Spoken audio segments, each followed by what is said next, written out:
శ్రీ గణేశాయ నమః. శివానంద లహరి 29వ శ్లోకం. త్వత్పాదాంబుజమర్చయామి పరమం త్వాం చింతయామ్యన్మహం. త్వామీశం శరణం వ్రజామి వచసా త్వామేవ యాచే విభో. దీక్షాం మే దిశ చాక్షుషీం సకరుణాం దివ్యైశ్చిరం ప్రార్థితాం. శంభో లోకగురో మదీయ మనసః సౌఖ్యోపదేశం కురు. ఈ శ్లోకంలో భగవంతుడిని అంటే ఇక్కడ శివుణ్ణి సగుణ సాకార ఆరాధన ఎలా చేయాలో మనకి తెలియజేస్తున్నారు. ఇప్పుడు మనం ఏ దేవత పూజ అయినా చేసినప్పుడు ఏం చేయాలి? త్రికరణ శుద్ధిగా చేయాలి. త్రికరణ శుద్ధి అంటే మనో వాక్కాయ కర్మలతో సమానంగా ఉండాలి. అంటే ఏంటి? మనస్సులో ఏదైతే భావిస్తూ ఉంటామో అదే మన వాక్కులో ఉండాలి. మన వాక్కులో ఉన్నదే చేతలో కూడా ఉండాలి. అంతేగాని మనస్సులో ఒకటి, వాక్కులో ఒకటి, చేతలో ఒకటి ఉందంటే దీనిలో ఎక్కడ కూడా సమన్వయం ఉండదు. అది త్రికరణాలకు శుద్ధి కాదు. త్రికరణాల శుద్ధి అంటే మనస్సు, వాక్కు, శరీరం అంటే అవయవములు అన్నీ కూడా చేసేటువంటిది ఒకటే ఉండాలన్నమాట. అటువంటి త్రికరణ శుద్ధితో ఆరాధన ఎలా చేయాలి అనేటువంటిది ఈ శ్లోకంలో చెప్తున్నారు. ఇక్కడ భక్తుడు భగవంతుని యొక్క రూపం యొక్క ఆరాధన చేస్తున్నాడు. అంటే సగుణ సాకార ఆరాధన అంటారు మన దాన్ని. దీనిలో ఆ శ్లోకం ప్రతిపదార్థం ఏమిటో మొట్టమొదటి మనం ముందు చూద్దాం. మనం ఇట్లా, హే విభో, ఓ సర్వవ్యాపకుడా, ఓ ప్రభువా, పరమం త్వత్పాదాంబుజం అర్చయామి, సర్వోత్కృష్టమైనటువంటి నీ పాద పద్మాలని నేను పూజిస్తున్నానయ్యా. అన్వహం త్వాం చింతయామి, ప్రతిరోజు నిన్ను ఎప్పుడు కూడా తలంచుతూనే ఉంటాను. ఈశం త్వాం శరణం వ్రజామి, ఓ జగత్ నియంత, జగత్కర్త, నిన్ను సంపూర్ణ శరణాగతి వేడుతున్నాను. వచసా త్వామేవ, అంటే వాక్కుతో నిన్నే యాచిస్తున్నాను, అభీష్టములు కోరుతున్నాను అర్థం అన్నమాట. దివ్యై చిరం ప్రార్థితాం, నువ్వు ఎలాంటి వాడివి? దేవతల చేత కూడా చాలా కాలం నుంచి ప్రార్థించబడుతున్నటువంటి వాడివి నువ్వు. కరుణాం, నువ్వు ప్రేమతో కూడినటువంటి వాడు, కరుణామయుడివి నువ్వు. చాక్షుషీం వీక్షాం, నేత్ర సంబంధమైనటువంటి కటాక్ష ప్రసారము అంటే కృపా కటాక్షాలని మే దిశ నాకు ఇవయ్యా. శంభో, ఓ శుభంకరుడా, లోకగురు, జగద్గురు, మదీయ మనస అంటే నా మనస్సునికి సౌఖ్యోపదేశం కొరు, అంటే బ్రహ్మోపదేశాన్ని, బ్రహ్మజ్ఞానాన్ని నాకు ఉపదేశించు అని ఇక్కడ ఒక సగుణ రూప ఆరాధన అనేటువంటిది ఇక్కడ చేస్తున్నాడు భక్తులు అనమాట. అంటే ఇప్పుడు చూడండి, భగవంతుణ్ణి ప్రార్థిస్తున్నప్పుడు ఏం చేయాలి? మన స్థూల శరీరం అంటే ఏంటన్నమాట, మన బయటకు కనబడేటువంటి ఇంద్రియాలకి గోచరమయ్యేటువంటి ఈ శరీరంతో, అలాగే మన మనస్సు, బుద్ధి ఇవన్నీ ఉండేటువంటి సూక్ష్మ శరీరము అంటారు.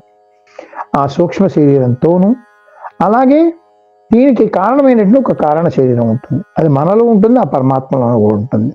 సగుణ ఆరాధన మనం చేస్తున్నాం కాబట్టి ఈ స్థూల సూక్ష్మ కారణ శరీరం అనేటువంటివి పరమాత్మలోనూ ఉన్నాయి, మనలోనూ కూడా ఉన్నాయన్నమాట. అందుకని ఈ స్థూల సూక్ష్మ కారణ శరీరాలు అన్నిటిని కూడా ఆరాధన చేయడమే మనో వాక్ కాయ కర్మలు త్రికరణ శుద్ధి అంటారన్నమాట. ఈ మూడు శరీరాల్ని భగవంతుడు ఎక్కడున్నాడు?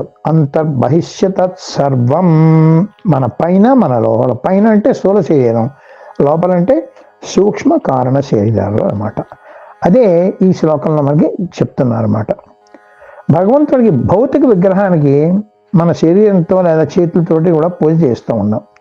దీన్ని కాయక పూజ అంటారు. అంటే మన చేతులతోటి వాటితోటి చేసేటువంటి పూజని భౌతికంగా ఉండే విగ్రహానికి చేసేటువంటి పూజది కాయిక పూజ అంటారు అన్నమాట. భగవంతుని యొక్క సూక్ష్మ శరీరం అంటే మన వాక్కుతో స్తుతించాలన్నమాట. దీన్నే వాచిక పూజ అంటారు. అంటే ఏంటి, స్తోత్రాలు అవి చదువుకుంటూ అప్పుడు ధ్యాసంతో కూడా భగవంతుని మీదే పెడుతూ ఉండాలి. భగవంతుని కారణ శరీరం అంటే ఈ రెండిటికి కారణమైనటువంటి కారణ శరీరం ఉంటుంది కదా, అది మన మనస్సుతో ధ్యానించాలి. దీన్నే మానసిక పూజ అంటారన్నమాట. ఈ శ్లోకంలో శంకర భగవత్పాదులు శివుని విగ్రహానికి ఉండేటువంటి పాదాలను చేత్తో పట్టుకుని,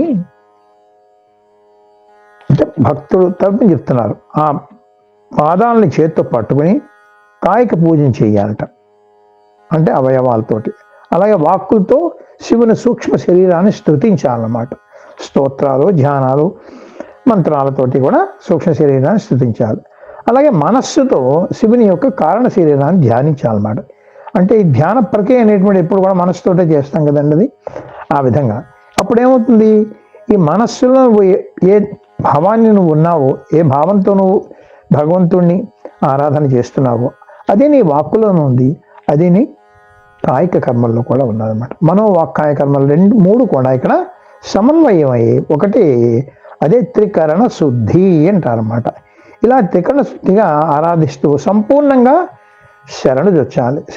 అంటే అనమాట, సంపూర్ణ శరణాగతి పొందాలి.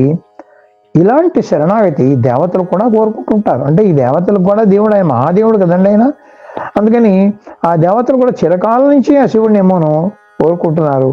ఎందుకంటే ఆ శివుని యొక్క కరుణా కటాక్షాలు అందరిపై ఉండాలి, దేవతల మీద ఉండాలి, మన మీద కూడా ఉండాలన్నమాట. అందుకని అటువంటి దేవతలు కూడా ప్రార్థించేటువంటి, నిత్యం ప్రార్థించేటువంటి ఆ కరుణా కటాక్షములు నా మీద కూడా నువ్వు ప్రసరింపచేయి మహానుభావ అని చెప్పి మనం కూడా చేసే పనులకు ఈ విధమైన త్రికరణ శుద్ధి ఉండాలి అని ఈ శ్లోకం ద్వారా సూచించారు. అంటే ఇక్కడ భగవత్ ఆరాధననే కాదండి, మామూలుగా మనం చేసేటువంటి ఏ పనులైనప్పటికీ కూడా మనం మనసులో ఏమనుకుంటామో అదే మన వాక్కులో ఉండాలి, మన వాక్కులో ఏమనుకుంటామో అది మనం చేసేటువంటి పని కూడా అదే ఉండాలన్నమాట. ఒక వ్యక్తికి ఉండే సంబంధాలు కూడా ఎలా ఉండాలి, త్రికరణ శుద్ధిగా ఉండాలి. అంతేగాని ఒక వ్యక్తి గురించి మనసులో మాట అనుకుని, మనసులో భావన తెచ్చుకొని మాట్లాడి చేసే పని ఒకటి ఉండకూడదు. ఉంటే ఏమవుతుంది, అప్పుడు అసలు శుద్ధి ఏముంటుంది, ఎంత పూర్తిగా అశుద్ధమైనటువంటి భావన అన్నమాట. అటువంటిది లేకుండా త్రికరణ శుద్ధి అనేటువంటిది మన నిత్య వ్యవహారంలో కూడా ముఖ్యమే, దైవారాధనలో అంతకన్నా ముఖ్యం. అందుకని ఇటువంటి త్రికరణ శుద్ధిగా ప్రతి కార్యం చెయ్యాలి అనేటువంటి చక్కటి దివ్యమైన సందేశం దీనిలో మనకి ఈ శ్లోకంలో శంకర భగవత్పాదులు ఇస్తున్నారు. అటువంటి శంకర భగవత్పాదులకు నమస్కరిస్తూ ఓం శంకర సాక్షాత్ నమ శివాయ.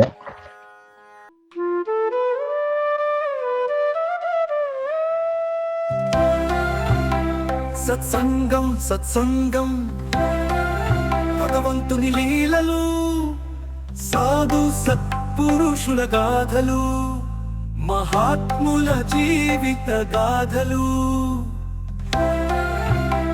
భగవంతుని తత్వం తెలుసుకునే ప్రయత్నమే సత్సంగం. ఈ సత్సంగం వినండి, వినిపించండి, వింటూనే ఉండండి. సత్సంగం, ఈ సత్సంగం.